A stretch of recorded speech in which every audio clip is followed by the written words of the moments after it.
You know what we have a buttload of nowadays? Comic book movies. I got comic book movies coming out of my ears. 2024 was a particularly crappy year in that respect. Madam Web, Joker, Fully Ado, Craven the Hunter, all bogus. Though Deadpool and Wolverine was a resounding commercial success, it hasn't left much of a cultural footprint. That movie even acknowledged how the Marvel Cinematic Universe has been foundering lately, especially with the shambolic Ant-Man and the Wasp Quantumania and the boring as shit Captain America Brave New World. Luckily, the latest MCU installment, Thunderbolts, is a refreshing and pleasurable watch with its consistent humor and appealing cast.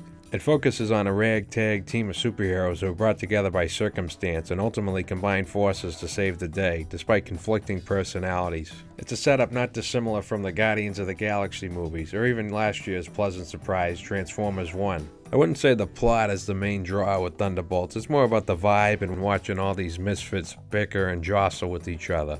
Florence Pugh is splendid in the starring role as the spunky assassin Yelena. On top of being lovely, she has a magnetic presence that garners your attention. Many of these recent Marvel projects have lacked a charismatic lead akin to Robert Downey Jr.'s Tony Stark, and I think Pugh fits that role well. The rest of the cast seem like they're enjoying themselves too, particularly comedic legend Julia Louis-Dreyfus as one of the antagonists. The talent behind the camera doesn't hurt either, with Joanna Carlo as co-writer and Jake Schreier as director.